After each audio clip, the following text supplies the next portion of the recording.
সবার মুখে এক কথা, এই গরমে একটু মন প্রাণ ঠান্ডা করার কি উপায়? তাহলে চলো ক্ষণিকের জন্য মন প্রাণ ঠান্ডা করতে আজ আম পোড়া শরবত বানাই।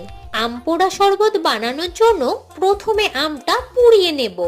এরপর আমের খোসাটা ছাড়িয়ে নিয়ে একটা বাটির মধ্যে জল নিয়ে এর মধ্যে আমের শাঁসগুলো বের করে নেব। আমের শাঁসগুলো বের করা হয়ে গেলে এবার এর মধ্যে পরিমাণ মতো চিনি, বিট নুন, জলজিরা আর বরফের টুকরো দিয়ে সবগুলো খুব ভালোভাবে মিশিয়ে নেব। ব্যাস, তাহলেই রেডি আম পোড়া শরবত।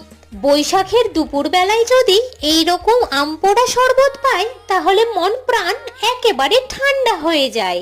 দেখো যে আমার দিকে ঘাম ঝরছে গায়ে, টপ টপ টপ মাথার ঘাম পড়ছে আমার পায়ে।